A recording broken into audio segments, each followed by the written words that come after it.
시간이 없어서 강의가 좀 길어져서 이름과 몇 개만 받고 마무리 하겠습니다.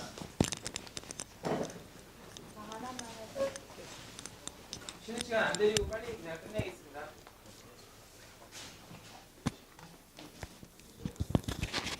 네, 질문. 잠시만요.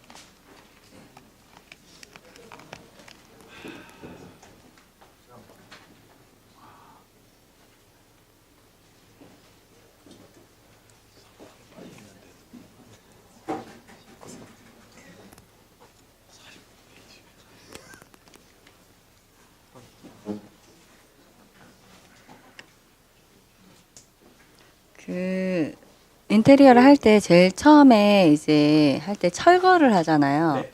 철거할 때 주의점이나 아니면 철거 업체와의 뭐 문제라든지 그런 것과 아까 복수 거래를 해야 된다고 했는데 네. 복수 거래를 잘 할 수 있는 방법들이나 아니면 복수 거래를 어떻게 하면 좀 더 괜찮은지 뭐 이런 것들 조금 디테일하게 좀 설명 좀 해주시겠어요? 네. 질문에 대해서 다시 설명해 주시고요. 네. 잘 안 들려. 네. 아, 마이크가 아니에요. 아니. 아. 크게 말씀해 주시죠. 일단은 지금 질문 주셨던 걸 두 가지로 들었습니다. 철거할 때 유의사항, 그리고 복수거래를 할 때 어떻게 하면 좀 잘, 그럼 또는 컨택할 수 있는지, 또 유의사항. 일단은 철거할 때 유의사항은 간단합니다. 부셨는데, 이 개념 보시면 돼요. 원상복구 개념 보시면 됩니다. 부셨는데 밀고 나가가지고 없애버렸습니다. 근데 원래 있어야 되는 겁니다. 건물 겁니다. 그럼 어떻게 할까요? 난리가 나겠죠. 욕 먹죠, 점주가. 일단 돈을 드는 것 떠나서 욕을 먹죠. 소위 말해서 가스 배관 뭘 할 수는 없지. 그거는 어찌 뭐 인허가 사항이기 때문에 면허자가 해야 되겠지 하지만 소위 말해서 확인 안 되는 걸, 왜 그러냐면은 통상적인 내용이 그랬습니다. 설거할 때는 꼭두 새벽에 시작해서 불이 나게, 왜? 시끄러우면 안 되기 때문에 새벽에 시작을 해서 빨리 털고 나가버립니다. 그때 감리자 또는 점주가 와서 현장을 확인하면 이미 비질하고 있습니다. 그렇다면은 부셔버렸는데, 근데 확인할 수 있는 거는 담당자도, 계약을 했던 부동산도, 점주도, 그 누구도, 특히 건물주도 아마 모를 겁니다. 이게 그인지 아닌지. 근데 공사하다 보면은 이거 있어야 되는데 왜 없죠? 왜 구청이나 기타 관련 곳에서 여기에 소방 있었는데 어디 갔죠? 그냥 싹 밀어버린 겁니다. 그렇다면은 그런 부분들이죠. 상당히 중요합니다. 그거 말고는 터는 과정에서 발생되는 누수 이런 부분들에 대한 거는 명확하게 책임 소재가 가져가는, 왜 계약으로 인해서 철거도 이미 별도 공사이라 하더라도 계약에서 가져갔기 때문에 보통 보면 철거 공사를 인테리어 업체에다 별도 공사이지만 대행을 하게 시키는 경우가 많기 때문에 책임 소재는 명확해지지만 그렇게 확인 안 돼가지고 없어지는 것들이 가장 주의할 점입니다. 가장 주의할 점이고요. 그렇다면 일단 복수 거래를 하기 위해서 하는 방법은 딱 이거 있습니다. 점주가 직접 하느냐, 아니면 본사에서 컨택한 인테리어 업체를 통해서 하느냐. 복수 거래에 맞죠. 또는 자기가 아는 한 곳을 더해서 아시는 분 일입니다. 이게 철거이고, 그리고 부시면 되기 때문에, 그리고 부신 걸 담아가지고 버리면 되고 하는데, 통상 보면은 컨트롤 타워가 있는 게 좋다고 저는 생각합니다. 그러니까 사용을 그 용역을 시킨 주체가 있는 게, 본사가 됐든 인테리어 업체가 됐든 털고 났을 때 그거는 인건비 장사를 하기 때문에, 털고 난 다음에 이거 더 걷어내야 되는데 여기 우리 마감 높이가 다른데요. 우리 여기 타일을 깔아야 되는데 이 높이가 달라가 여기다가 이만큼 하고 더 하면 안 되고 다시 와서 더 이거 부셔주세요. 절대 안 옵니다. 근데 거기서 어떤 주체가 그 프레스를 가져주신 형태가 있는 게 저는 좋다고 보기 때문에, 비용에 대한 거는 물론 차이는 있겠죠. 그거는 판단을 하시는 거고, 그렇기 때문에 복수 거래에서 어떤 그 소비 주체가 할 수 있는, 핸들링 할 수 있는 파워가 있는 것이 저는 컨택할 때 주의할 좋은 점이라고 생각을 하고 있습니다. 네, 질문 또 받겠습니다. 예, 강연 잘 들었습니다. 그 최근에 인테리어 트렌드 중에 그 미디어월이라든지 초대형 디스플레이 혹은 미디어 파사드 같은 걸 이용해서 익스테리어를 꾸미는 경우가 굉장히 많은 걸로 알고 있는데, 혹시 인테리어 안에, 그러니까 매장의 내부에 이런 미디어월이나 미디어 파사드를 활용해서 잘 인테리어를 구현한 그런 브랜드라든지 그런 샘플 같은 거 혹시 아시는 게 있을까요? 그러니까 개인적인 생각으로는 만약에 미디어 월을 통해서 인테리어 내부를 꾸미게 된다면은 그러니까 분위기를 주기적으로 바꿔주기가 편하잖아요. 그러니까 그런 장점이 있지만 뭐 가격이 비싸다든지 그런 여러 가지 제약 조건에 의해서 그걸 실제로 시도한 경우는 그렇게 많지 않은 걸로 알고 있는데 혹시 거기에 대해서 어떻게 생각하시는지도 궁금하고요. 잘 꾸며놓은 뭐 케이스라든지 그런 게 있으면 추천 좀 부탁드리고 싶습니다.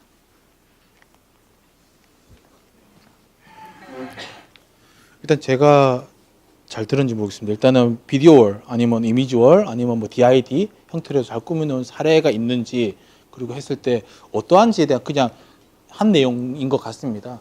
일단 보통적으로 우리가 알고 있는 투자금이 상당히 비쌉니다. 아시다시피 패널 자체가 그리고 그 베젤의 형태가 미리수가 작아지면 작아질수록 더욱 더 비싼 부분이고 뭐 단위가 요즘에 많이 좀 평준화되어 가지고 상업용 커머셜로 나오긴 했지만 한 대가 한 50인치대 한 60인치 미만이면은 베젤이 얇은 정도에 따라 척도에 따라서 하지만 수백만 원에서 일단 한 단위가 시작되는 걸로 알고 있습니다.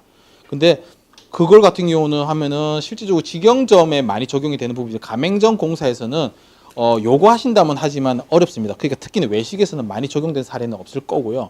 외식 중에 보다는 아마 화장품 쪽이 가장 많을 겁니다. 화장품 쪽에서도 직영점의 화장품이 아니고 플래그십 스토어를 보시면 될 겁니다. 그러니까 특정하게 어떤 스팟존에서 우리 브랜드 또는 어떤 이벤트를 좀 알리기 위해서 적용했던 부분을 그 어떤 적용하는 거지 그걸 인테리어 요소로 주기적으로 간다. 메뉴보드 생각하시면 됩니다. 메뉴보드에서 어떤 프로그램이나 아니면 툴을 활용을 해서 끊임없이 프로모션과 팝업 또는 업셀링 아니면 메뉴를 기본 주기적으로 가는 교체 케이스가 일반적인 사례이고 최근 요즘에 이제 디지털 메뉴판이라고 이야기를 하죠. 근데 아까 말씀하신 그 이미지 월 자체를 가기에는 상대적인 어떤 가성비가 많이 떨어지기 때문에 플래그십 스토어나 화장품에서 같은 경우는 그 배율 자체가 좀 다르고 의류 이런 부분에서는 좀 많이 적용된 걸로 알고 있습니다.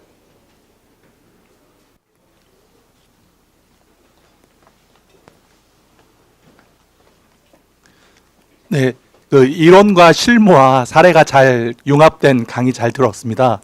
네, 그 궁금한 것 중에 하나가 이제 그 가맹 계약을 하고 나서 가맹점주가 도면이라든지 그 다음에 뭐 3D 도면까지도 이제 시설 담당자가 설명을 해드리고 착공을 시작한 다음에 완공이 되고 나서 뭐 동선이 마음에 안 든다 또는 뭐 그 콘센트 위치가 마음에 안 든다 수납 공간이 너무 적다 이런 각종 컴플레인들이 이제 준공 두고 나서 이제 발생하는 경우가 많습니다. 그랬을 때 이제 해결하는 노하우가 있으신지 좀 궁금합니다.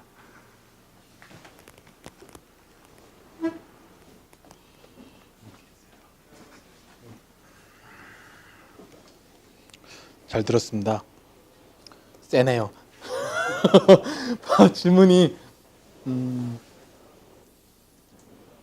세네요. 노하우가 일단 싹싹 빕니다. 네, 일단은 싹싹 필요 없고요.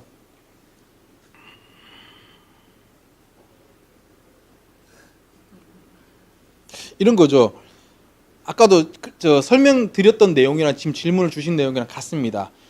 해봤는데 문제가 되었었고 그러면 안 되기 때문에 이게 필요합니다. 그게 BS입니다라고 말씀드린 내용인데 발생이 된 부분에서 개선될 수 있는 부분이라 하면은 결국은 비용인데 그 비용은 절대로 그 사업을 주최했던 본사에서 낼 수 있는 비용은 없습니다. 왜 그러냐면은 설령 왜곡이 되어가지고 과실로 판단을 잘못했던 3D 도면이더라도 아니면은 검수를 잘못한 그러니까 그러니까 용어가 나는 잘 몰라요. 내가 도면을 어떻게 봐요? 인면, 천정도, 평면도로 나는 모르는 일반인이라고 해서 내가 못 봤는데 그건 알아서 전문가들이 해주셔야죠라고 해가지고 만들어져서 뒤에 갔더니 좁아서 못 쓰겠다, 들어갈 공간이 없다라고 했던 그 곳도 이지만 그거는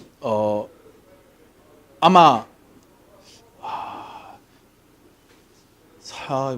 좀 어렵긴 한데 설득이 가능한 부분은 아니지만요. 설득을 해야 되는 현실이고 아울러서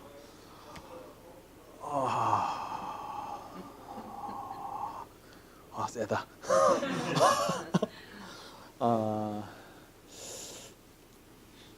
저는 이렇게 봅니다.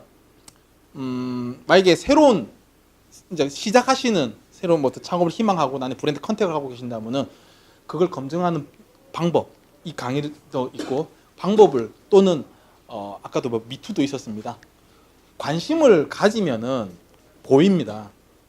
그걸로 물론 일어난 부분에서 물리적인 어떤 그 코스트를 리스크를 감당할 수 있는 사람은 그 누구도 없고 점주도 안 될 것인데 물론 그 사례도 제가 이제 소송이라는 부분으로 한 경우도 케이스도 있었고요.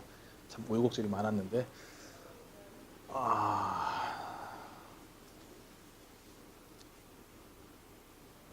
일단 합리적인 설득이 우선이 되고 그리고 일단은 이런 건 있습니다. 합리적 설득 외에 추가적으로 분명히 어떤 통감하는 차원에서라도 분명히 어떤 개선을 하기 위해서 물리적인 어떤 비용은 브랜드에서 일정 부분은 뭐 요율로 따질 수도 있겠지만 처리가 돼야 된다라고 판단을 합니다. 저는. 근데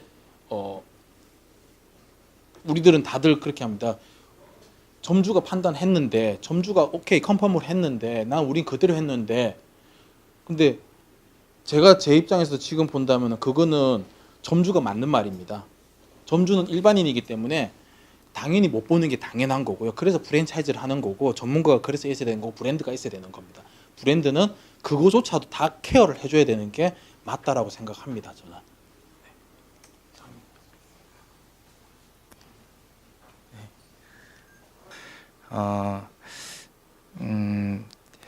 인테리어 하시니까 많이 보시잖아요. 경쟁사들도 보고 뭐 업계에 있는 많은 매장들을 보시잖아요. 그렇게 보신 것 중에 이거는 내가 업자로서 봤을 때 되게 잘했다라고 생각하는 브랜드가 있으면 그 이유와 이거는 분명히 여기는 눈탱이 맞았다. 이거는 아니면 그 시설 담당자가 뭐 찜질방에서 잠을 잤다라고 생각하는 정도의 어떤 뭐 소재나 내구성이나 뭐 여러 가지 인테리어 미적 측면이나 이런 것들이 좀 부족하거나 뭐 어떤 이유든 좀 아쉬운 브랜드와 잘하고 있는 브랜드를 인테리어 관점에서만 가격은 비슷하다고 봐야 될 것 같습니다. 어차피 그거는 점주님들이나 고객들이 보니까 같은 전제에서 봤을 때 가격이 같다고 했을 때 잘하는 곳과 잘하지 못하는 곳. 제가 이제 커피에 수년간 몸을 담다 보니까 커피 브랜드를 좀 거론을 좀 하겠습니다. 일단 워너비 브랜드일 수도 있습니다. 스타벅스. 근데 스타벅스는 너무 우리가 이미 알고 있고 책으로도 뭐 배웠죠. 제가 요즘에 가장 많이 또는 가장 관심을 가지고 물론 커피를 저는 개인적으로 먹지는 않습니다. 저는 거의 하루에 한 잔 먹으면 거의 커피를 좋아하지도 않고 어릴 적부터. 근데 커피회사를 다녔고 있고. 근데 워너비 요즘에 잘 보고 있는 게 뭐냐 폴바셋입니다. 물론 거기는 직영으로 운영을 하고 있고요. 폴바셋 같은 경우는 본 이유가 컨셉에서부터 볼 수도 있지만 스타벅스에서 우리가 보통 보면 데드 스페이스라고 할 수 있는 공간들이 있습니다. 뭐냐면 창가 자리입니다. 입구 자리. 추워가지고 안 앉는 자리. 근데 저가 브랜드나 아니면 국내 브랜드에 있는 자리들은 거기는 안 앉습니다. 근데 스타벅스는 그 위에 간판이 있으면 거기부터 찹니다. 문 열어가 추워 죽겠는데 거기부터 앉아 있습니다. 다리 꼭 앉아가지고 안 나가고 하루 종일. 그리고 이거는 자신감인지 모르겠는데 좌석 배치도 이렇더라고요. 이제 놓는 이유가 그냥 나란히 정렬된 것이 아니고 참 쇼인데서 보면은 사람 등이 보입니다. 뒤로 앉아 있는 거죠. 그런 어떤 형태들. 그래서 스타벅스 있지만 제가 볼 때는 폴바셋이 지금 아까 케이스도 사례를 들었지만 공간 효율성에서 상당히 많이 그리고 그 공간 효율성을 그러니까 아까 말씀드렸잖아요. 넓은 평수에 있을 때 거기에 앉았을 때 내가 홀딱 벗겨진 느낌이 들면 안 됩니다. 인테리어는. 근데 그걸 가장 잘 캐치해가지고 디스플레이나 아니면은 뭐 파티션이든 아니면 가구 배치든 또는 거기 요소의 어떤 조명까지도 해가지고 설령 펜스 형태가 되더라도 시선적인 차단만 되더라도 만들 수 있게 하는 것이 폴바셋에서 저는 가장 크게 거기도 물론 직영으로 운영하기 때문에 금액에 대한 코스트는 알 수는 없습니다. 근데 아울러서 눈탱이 맞은 매장은 어디 안 나가겠죠. 제가 최근에 전무했습니다. 그 어떠한 그러니까 전무했다는 거는 테크닉이나 아니면 어떤 개념이 전무한 걸 아울러서 관심조차도 전무했습니다. 가맹 사업을 하고 있다고 하는데 그러니까 그러면서 보는 거는 저기 있는 SPC를 보고 있더라고요. SPC의 스페셜티 브랜드를 보고는 커피앤웍스죠. 보고는 저것처럼 해야 되는데 왜 우리는 여기가 안 되지? 금액은 약 3배 정도가 단가가 낮은데 왜 저기 있는 퀄리티가 안 나오지? 왜 못해? 이래가지고 개설이 안 되지. 왜 브랜드가 이런 식의 어떤 그러니까 마인드 자체가 좀 그러니까 그러다 보니 아울러서 그 퀄리티는 상당히 낮습니다. 이상입니다.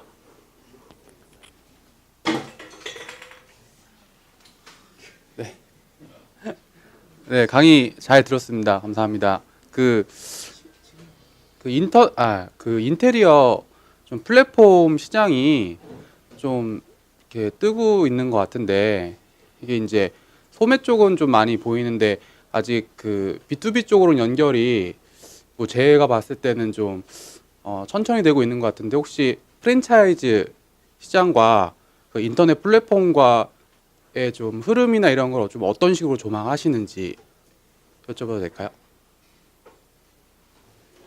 네, 일단은 뭐 플랫폼, 인테리어, 뭐 연결, 집딱 혹시 맞을까요? 네, 그거는 저도 이미 생각을 했던 겁니다. 인테리어가 로컬에서 아니면 오프라인 상에서만 시장으로 국한되어 있는 게 많고 실질적으로 어떤 사업성 그러니까 왜 그러냐면 4차 산업사회가 결국에는 우리가 명명하기는 4차 산업이라지만 외국에서 이야기하는 끊임없이 발생되는 이라는 내용의 것이 사업 구조가 4차 산업혁명이라고 하더라고요.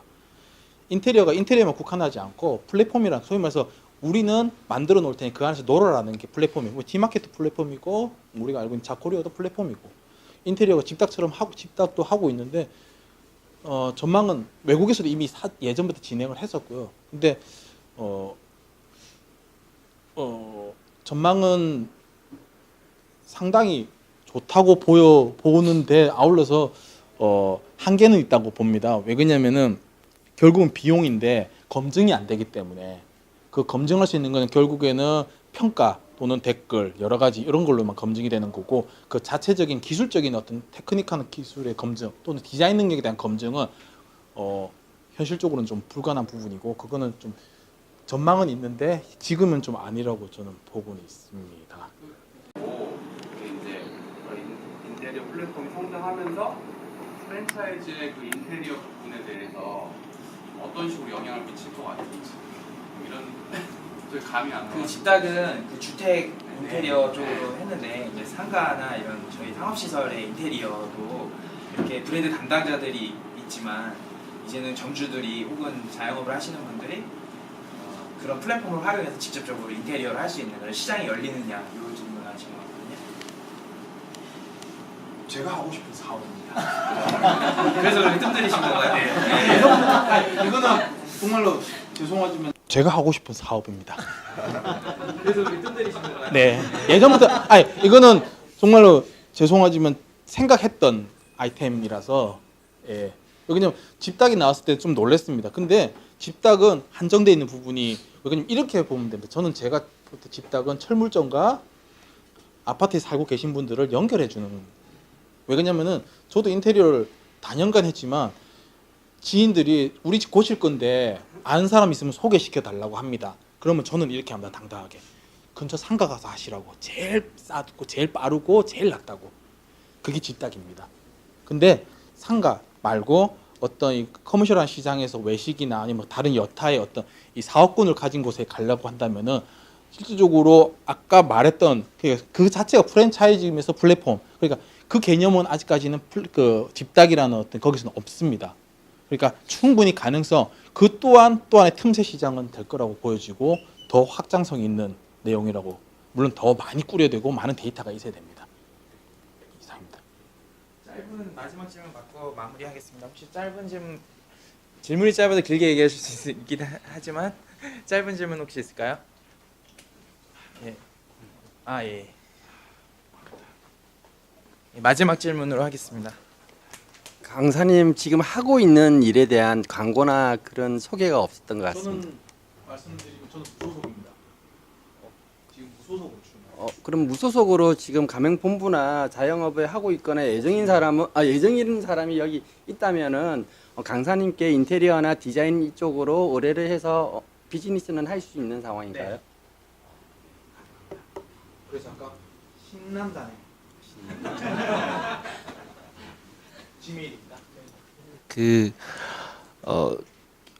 인테리어 견적서를 받으면 좀 사실 전문가가 아닌 이상은 많이 좀 망설이게 되거든요. 깎고 싶은 마음은 굴뚝 같고 근데 잘 모르고 그래서 좀 뭐 내고를 할 수 있는 좀 그 부분이 있다든지 하는 팁이 있다든지 아니면 뭐 1부터 100까지의 견적서 중에서 이 부분만큼은 항상 많은 좀 여유를 갖고 가니 이 부분을 꼭 한번 터치를 하면 좋다 뭐 이런 좀 포인트가 있으면 공유를 좀 부탁드리겠습니다.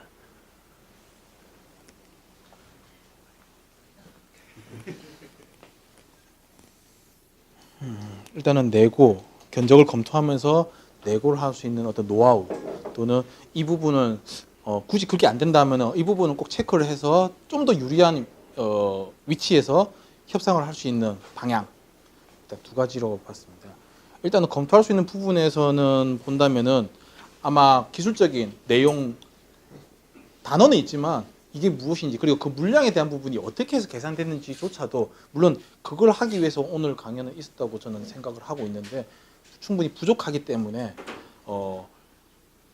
아마 이런 건 뜻을 감안을 하셔야 됩니다. 견적에는 아까 말했던 일식 개념입니다. 그러니까 개념이 아니고 일식 개념이고 인건비와 물류 자재인데 자재 비용도 이만큼 계산해가지고 거기에서 이 A 벽체에 몇 장, B 벽체에 몇 장 플러스해서 토탈 몇 장이 아니고 그냥 이 공사에 몇 장이 들어가니까 200만 원 이렇게만 해놨을 겁니다. 거기에는 분명히 명분상 좋게는 로스인데요, 여유분인데 분명히 자기네들이 마진이 고스란히 다시 있습니다. 그러니까 다시 말하면은 뭐 도장이 있고 벽체가 있고 타일이 있고 목공사가 있고 전기가 있고 인건비는 얼마인데 우리 남는 거 없습니다라고 하는데 거기에는 무조건 일식 개념이기 때문에 어찌 보면은 거기에 무조건 퍼센테이지가 얼마 그 사람이 어떤 사람인지는 잘 모르겠습니다. 10%가 될 수도 있고 5%가 될 수도 있고 근데 예의상 5% 미만으로는 안 할 것 같고요. 5% 이상의 자기네들의 추가 로스분이라는 그 차지를 녹여놨을 것 같다라는 생각이 왜 그러냐면 깎을 걸 예상을 하기 때문에 저라도 그러거든요. 그렇다면은 기본적으로 공사에서 이거는 받아들이는 입장에서는 퉁친다고 볼 수도 있지만 일단 요율을 정해가지고 합리적으로 깎아도 아무 하등의 문제는 없다고 생각이 되어집니다. 그렇습니다. 5% 이하에서는 좀 어느 정도 내고를 시도해도 괜찮다 이런 말씀드리고 이해를 해도 되나요? 5% 정도면은요. 아까 말했던 간접공사비 내용 중에서 보험이나 이런 제반적인 어떤 그 무형의 어떤 내용도 있지 않습니까? 그게 5% 정도 선됩니다. 또는 공과잡비가 5% 정도 됩니다. 기업이윤이 10%고.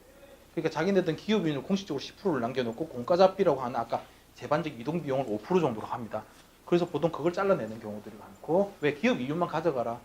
근데 분명히 여기서 이걸 퉁쳐라고 하고 말씀드릴 수 있고 이건 정답은 아니지만 최소한의 공과잡비가 이미 일식에 대한 어떤 인건비와 자재비를 할 때 반영을 시키는 겁니다. 왜 그러냐면 많이 그럽니다. 이중으로 과세를 한다고 하더라고요. 여기에서도 마진을 남기고 여기에서도 마진을 남기고 여기는 타이틀상에 달린 거고 여기는 자기네들 거고. 근데 이건 정답은 아닙니다. 근데 왜 그러냐면 이런 말씀을 드리냐면 없기 때문에 그렇습니다.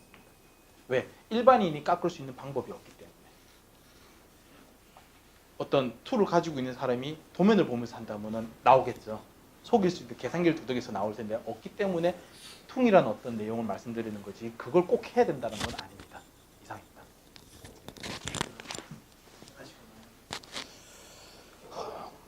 고생 많으셨습니다. 또 저는 그냥 나누는 거라고 생각합니다. 이게 이분들이 여기 계신 분들이 어디를 가서 앞으로 어떤 일을 어떻게 누구를 만나서 무엇을 할지는 모르겠습니다. 근데 미약 하나만 관심을 가져주시는 어떤 조그만 하나 멘트가 누구를 만났을 때 기억이 나가지고 보탬이 되어서 근데 그것이 어떤 브랜드에서 누군가에게 도움을 줬다면은 그 나비 효과는 저한테 에너지가 돼서 또 행복한 에너지가 될 겁니다. 그거 하나밖에 없습니다. 단 분명히 체크를 실무적으로는 미리 사전에 체크하는 BS라는 것만. BS는 거의 안 합니다. 제가 경험해보고 주변에 사람을 만나도 거의 안 합니다. 근데 그 관심과 미리 함으로써 엄청난 돈이 지속적인 효과의 마케팅을 하는 그 공간이 만들어질 것입니다. 감사합니다.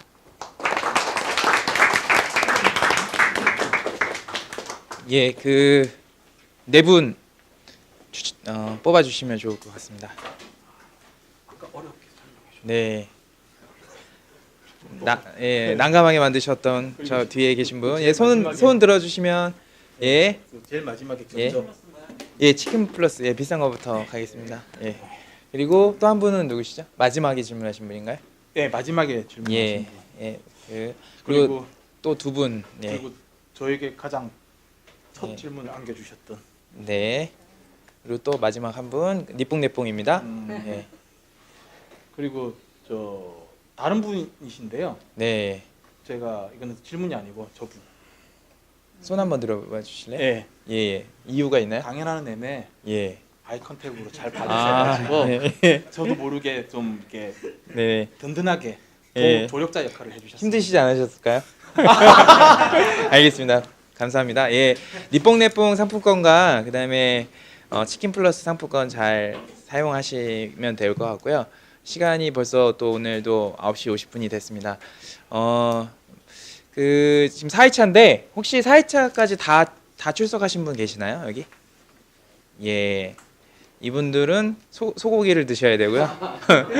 한 90%면 이제 돼지고기 드셔야 되고 50%면 닭고기로 해서 예상하시면 될 것 같습니다. 예, 오늘 이렇게 와주셔서 진심으로 감사드리고요. 아카데미 4회차인데 이제 7회차 남았습니다. 7회차까지도 더 쟁쟁하시고 좋은 주제에 있는 연사분들이 기다리고 계시고요. 짧게 광고 드리면 계속 말씀드리지만 저희가 진성 회원들이 더 많이 참여할 수 있는 것 쪽으로 방향을 많이 잡고 있습니다. 그중에 일환으로 포럼을 자주 왔으면 하는 바람에 만드는 포럼 전체 그 예상되는 포럼 수가 있잖아요. 저희가 월 2번 하잖아요. 4월부터 이제 월 2번씩 하면 한 18회 정도 되는데 15만 원 정도의 포럼을 다 참석하고 그리고 저희가 이제 공항 여행 다니시면 공항에 PP 카드가 있으시잖아요. 라운지를 다 이용하실 수 있는 그 알짜배기 그 카드 다 아시겠지만 저희가 20개 브랜드 한 35개 정도의 매장이 가입되어 있는 이제 할인 카드 같은 PP 카드를 만들었습니다. 그게 공유 라운지 카드인데 그거를 그 패키지로 강연을 구매하시는 회원분들에게 드립니다. 50% 할인이에요. 여기 처음 듣는 분도 계시죠? 이 얘기. 예. 그 카드에 있는 모든 매장은 언제든지 50% 할인을 받을 10만 원 한도 내에서 개별 매장마다 되게 큰 혜택이고요. 이게 이제 멤버십 공유 FC의 멤버십 같은 그런 개념입니다. 그래서 그 카드를 한 50분 정도, 그러니까 50분 정도에만 선착순 모집해서 하려고 하고요. 훈련이 많이 돼서 이제 여러분들이 선착순 하시면은 잘 반응하시더라고요. 그래서 이번 공유 라운지 카드도 아마 절찬리에 그냥 강속같이 아마 팔릴 것 같아서 이제 3월 정도에 아마 출시를 할 예정입니다. 예, 기대해 주시고요. 그리고 2018년도에는 여러 가지 계획을 아직 세우지 못하고 있습니다. 그래서 여러 가지 계획이 세워지면 그때 그런 것들도 하나하나 많이 참여해 주시면 좋을 것 같습니다. 그러면 오늘 포럼은 이렇게 마치겠고요. 혹시 질문이나 하고 싶으신 말씀 있으신 분 있나요? 처음 이렇게 해봤는데 예, 없으시죠? 예. 그러면 다음 주 예. 그 PP 카드를 좀 더 네. 네. 활발하게 하고 이제 많은 사람들이 오게 하기 위해서 만들었다고 네. 하잖아요. 그러면은 이게 혹시 못 오는 날에 양도도 가능한 건지. 예. 다른 데서는 이제 그런 식으로 기부나 좀 더 많은 참여를 하기 네. 위해서 그렇게들 뭐. 네네. 예, 무슨 말씀인지 알겠습니다. 예.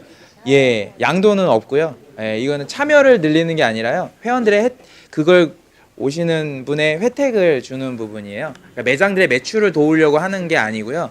예, 그 회원단 그거에 참여하는 브랜드 담당자분들한테는 말씀드렸습니다. 이걸 매출로 바라보시면 안 되고 공유 FC에 어떻게 보면 하나의 기부라고 생각하시면서 마케팅 할인 기부라고 생각하시면서 참여하라고 말씀을 드린 상태여서 많은 사람들이 활용하는 거는 나중에 한번 더 검토해 볼 이야기인 것 같고요.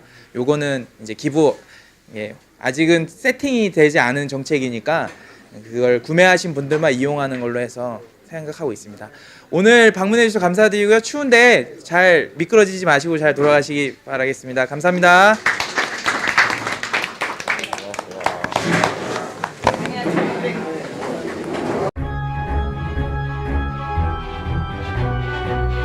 팬텀 프랜차이즈 팬텀 FC는 공유 FC 아카데미 시즌 2의 새로운 이름입니다.